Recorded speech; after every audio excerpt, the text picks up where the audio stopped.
നമസ്കാരം. കാണുമ്പോൾ തന്നെ ചിരി വരുന്ന രണ്ട് ദൃശ്യങ്ങൾ നമുക്കൊന്ന് കണ്ടു നോക്കാം. ആദ്യം ഒരു ദൃശ്യം കാണാം.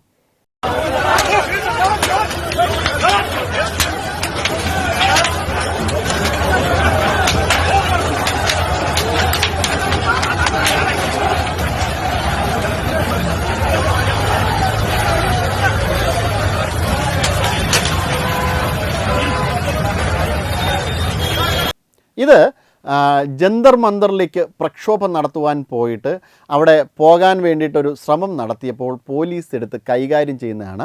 ഡൽഹിയിൽ നല്ല ഒന്നാന്തരം ചിമിട്ടൻ പണി തന്നെയാണ് CJPക്ക് കിട്ടിയത്, കോക്രോച്ച് ജനതാ പാർട്ടിക്ക് കിട്ടിയത്. എന്തായാലും ഇത് കാണുമ്പോൾ ഇന്ത്യൻ യുവത ഒരു ചെറിയ ഭാഗം CJPയുടെ കൂടെ ഉണ്ട് എങ്കിലും ഒരു വലിയ സമൂഹം വളരെയധികം ആഹ്ലാദചിത്തരായിരിക്കും എന്നുള്ള കാര്യത്തിൽ ഒരു സംശയവുമില്ല. ഇനി মറ്റൊരു দৃশ্য കൂടി വരാം. এরপরে রাম মন্দিরের নাম দিয়ে ভাঙলো বাবরি মসজিদ। এখন বাংলাদেশে পলাশবাড়িতে এই রামের মূর্তি বানাচ্ছে। এটা গুড়িয়ে দাও, বুলডোজার মারে গুড়িয়ে দাও। এটা বাংলাদেশের সরকারের জায়গার মধ্যে করছে, এটা অবৈধ। গুড়িয়ে দেওয়া সরকারের জন্য ফরজ। সরকার না দিলে জনগণ দিবে, জনগণের দায়িত্ব হচ্ছে সরকারের সহযোগিতা করা। তাই বাংলাদেশে রাষ্ট্রীয়ভাবে মন্দির গুড়িয়ে দিতে হবে। খাস জায়গায় কোনো মন্দির থাকতে পারবে না, নতুন কোনো মন্দিরে অনুমোদন হবে না। ভারতকে সতর্ক করতে হবে, ভারতে যদি একটা মুসলমানদের প্রতি জুলুম হয়, মসজিদ ভাঙ্গা হয়, বাংলাদেশ থেকে ভারতে অভিযান করা হবে, ভারত দখল করে নেওয়া হবে। এই মোদি, তোমার এই রাম রাজত্বকে গুড়িয়ে ফেলা হবে ইনশাআল্লাহ। আমরা প্রস্তুত। বাংলাদেশের 51 কোটি জনগণ, ভারতের 40 কোটি মুসলমান আর পাকিস্তান সবাই হামলা করলে ভারত 1 ঘন্টাও টিকতে পারবে না. ഇത് ബംഗ്ലാദേശിൽ നിന്നുള്ള ഒരു ദൃശ്യമാണ്. അതായത് ഇന്ത്യയുടെ ക്ഷേത്രങ്ങൾ ആക്രമിക്കും, ഭാരതത്തെ തന്നെ ആക്രമിക്കും എന്നൊക്കെ പറഞ്ഞുകൊണ്ട് നിരന്തരം മമത അധികാരത്തിൽ നിന്ന് പുറത്തു പോയ അന്ന് മുതൽ ഈ തുടങ്ങിയ വെപ്രാളമാണ് ബംഗ്ലാദേശികൾക്ക്. കാരണം അവിടുത്തെ ഇപ്പോൾ ജനസംഖ്യ ക്രമാതീതമായി വർദ്ധിച്ചിരിക്കുകയാണ്. ബംഗ്ലാദേശികളെ മൊത്തം ബംഗ്ലാദേശിലേക്ക് അടിച്ചോട്ടിച്ചിരിക്കുകയാണ്. ഇനി പശ്ചിമ ബംഗാളിൽ ഒരിടവും ബംഗ്ലാദേശികൾക്ക് ഉണ്ടാകില്ല. ഇന്ത്യ മുഴുവനായും അവിടെ ഫെൻസിങ് ഉൾപ്പെടെ 600 കിലോമീറ്റർ മേഖലയിൽ കൂടി ഭാരതത്തിന് അതിർത്തിയിൽ കമ്പിവേലി കെട്ടേണ്ടതുണ്ടായിരുന്നു. ഇപ്പോൾ ആ 600 കിലോമീറ്റർ മേഖലയിലേക്കും ഭാരതത്തിൻ്റെ BSF കമ്പിവേലി കെട്ടിക്കൊണ്ടിരിക്കുന്ന ഈ സാഹചര്യത്തിൽ ബംഗ്ലാദേശിന് ഒന്നും ചെയ്യുവാൻ കഴിഞ്ഞില്ല. കഴിഞ്ഞ 10-15 വർഷക്കാലം മമതയുടെ ചിറകിൽ ഏറിക്കൊണ്ട് ഈ ഭീകരവാദികൾ പശ്ചിമ ബംഗാളിൽ അഴിഞ്ഞാടുകയായിരുന്നു. നിരവധിയായിട്ടുള്ള പ്രക്ഷോഭങ്ങളാണ് അവർ ഹിന്ദുക്കൾക്ക് നേരെ നടത്തിയത്. പീഡന പരമ്പരകൾ, കൊലപാതക പരമ്പരകളൊക്കെ നടത്തിക്കൊണ്ട് ഇവിടെ യഥേഷ്ടം സുഖിച്ച് ജീവിക്കുകയായിരുന്നു ഈ ബംഗ്ലാദേശി ഭീകരന്മാർ. എന്നാൽ ഇപ്പോൾ ഇവർക്ക് മൂട്ടിലെ പൊടിയും തട്ടി ഓടി രക്ഷപ്പെടേണ്ട ഒരു സാഹചര്യം ഭാരതം വരുത്തി വെച്ചു. ഇനി പശ്ചിമ ബംഗാളിൽ തുടർന്നാൽ ജയിലിലാകുമെന്ന് ഉറപ്പിച്ചു തന്നെ സുവേന്ദു അധികാരി പറയുകയുണ്ടായി. ഇങ്ങനെ രണ്ട് രീതിയിലുള്ള പ്രക്ഷോഭങ്ങളുടെ ദൃശ്യം കാണിച്ചതിൻ്റെ പിന്നിൽ ഇതിനെല്ലാത്തിനും ഇതിനെ കണക്ട് ചെയ്യുന്ന ഒരു കോമൺ പോയിൻ്റ് ഉണ്ട്, ഒരു പൊതുവായ പോയിൻ്റ് ഉണ്ട്. രാജ്യത്തിനെതിരെ ഉള്ള പ്രക്ഷോഭങ്ങൾ തന്നെയാണ് ഇത് രണ്ടും. ഒന്ന് ഭാരതത്തിൽ നിന്ന് പുറത്ത് ഒരു വിദേശ രാജ്യത്തിൽ നിന്നാണെങ്കിൽ മറ്റൊന്ന് ഭാരതത്തിന് അകത്ത് നിന്നാണ്. ഇതിന് കൃത്യമായ ഫണ്ടിങ് പല ഭാഗത്തു നിന്ന് ഉണ്ടാകുന്നുണ്ട്. അതിന് വ്യക്തമായ തെളിവ് നമുക്ക് കാണിക്കാൻ പറ്റും. ഇവരുടെ സ്പോക്സ് പേഴ്സൺ വിജേത ദാഹിയയുടെ അടുത്ത സുഹൃത്താരാണ് ഉമർ ഖാലിദ് ആരാണ്? ഉമർ ഖാലിദിനെ ആദ്യം മാധ്യമങ്ങളിൽ കണ്ടത് ഉമർ ഖാലിദ് ജെഎൻയുവിൽ നടത്തിയ പ്രക്ഷോഭത്തിൻ്റെ പുറത്താണ്. ജെഎൻയുവിൽ എന്ത് പ്രക്ഷോഭമാണ് ഉമർ ഖാലിദ് നടത്തിയ ഉമർ ഖാലിദിൻ്റെ കൂട്ടാളികളും ചേർന്ന് നടത്തിയത്? അത് ഭാരതത്തിൻ്റെ പാർലമെൻറ്റ് ആക്രമിച്ച അഫ്സൽ ഗുരുവിനെ, അഫ്സൽ ജർമിന്ദാഹെ എന്നൊക്കെ പറഞ്ഞുകൊണ്ട് അഫ്സൽ നിങ്ങൾ അമരനാണ് അങ്ങനെ പറഞ്ഞുകൊണ്ടുള്ള ഒരു പ്രക്ഷോഭം. അതോടൊപ്പം തന്നെ ഭാരതത്തിനെ ഖണ്ഡങ്ങളായിട്ട് മുറിക്കുവാൻ വേണ്ടിയിട്ടുള്ള പ്രക്ഷോഭം, ആർപ്പ് വിളി, ഇതൊക്കെയാണ് നേട്ടത്.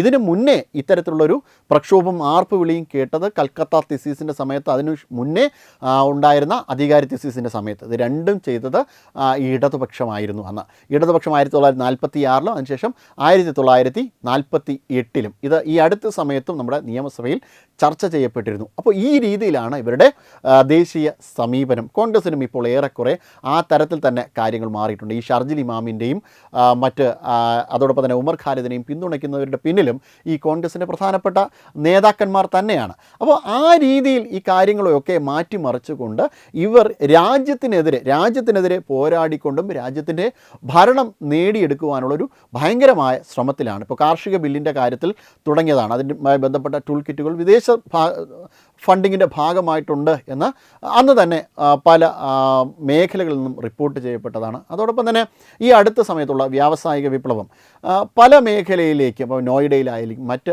എവിടെ നിന്നായാലും ആദിത്യൻ ആനന്ദ് ഉൾപ്പെടെയുള്ള ആൾക്കാർക്ക് പിന്നിൽ വലിയ ഗൂഢാലോചന സംഘങ്ങൾ തന്നെ ഉണ്ടായിരുന്നു എന്നുള്ള കാര്യം നമുക്ക് ഏറെക്കുറെ ഉറപ്പാണ്. അത്തരത്തിലുള്ള വിശദീകരണങ്ങളും വിദഗ്ധമായ വിലയിരുത്തലുകളും റിപ്പോർട്ടുകളും വരുന്നുണ്ട്. അതോടൊപ്പം മറ്റൊരു കാര്യം, ഇനി കോക്രോച്ച് ജനതാ പാർട്ടിക്ക് എത്രത്തോളം വിവരമുണ്ട് എന്നുള്ളതാണ് മറ്റൊരു വിഷയം. രാജ്യവുമായി ബന്ധപ്പെട്ട കാര്യങ്ങൾക്ക് ഇവർക്ക് യാതൊരു തരത്തിലുള്ള വിവരവുമില്ല. അവരുടെ ആദ്യത്തെ വിഷയം GDP എന്താണ് എന്ന് പോലും ഇവർക്കറിയില്ല. GDP എന്താണെന്ന് പറഞ്ഞുകൊണ്ട് കോക്രോച്ച് ജനതാ പാർട്ടിയുടെ ഒരു പ്രതിനിധിയോട് ചോദിക്കുമ്പോൾ എനിക്കറിയില്ല എന്നാണ് മറുപടി പറയുന്നത്. ഇനി മറ്റൊരു കാര്യം, പൈത്തൺ വച്ചിട്ടാണ് നമ്മുടെ EVM മെഷീനിൽ പ്രോഗ്രാം ചെയ്തിട്ടുള്ളതാണ്. ഇവരുടെ സാങ്കേതിക വിജ്ഞാനം എത്രത്തോളം വലുതാണ് എന്ന് നമുക്കിതിൽ തന്നെ മനസ്സിലാകും.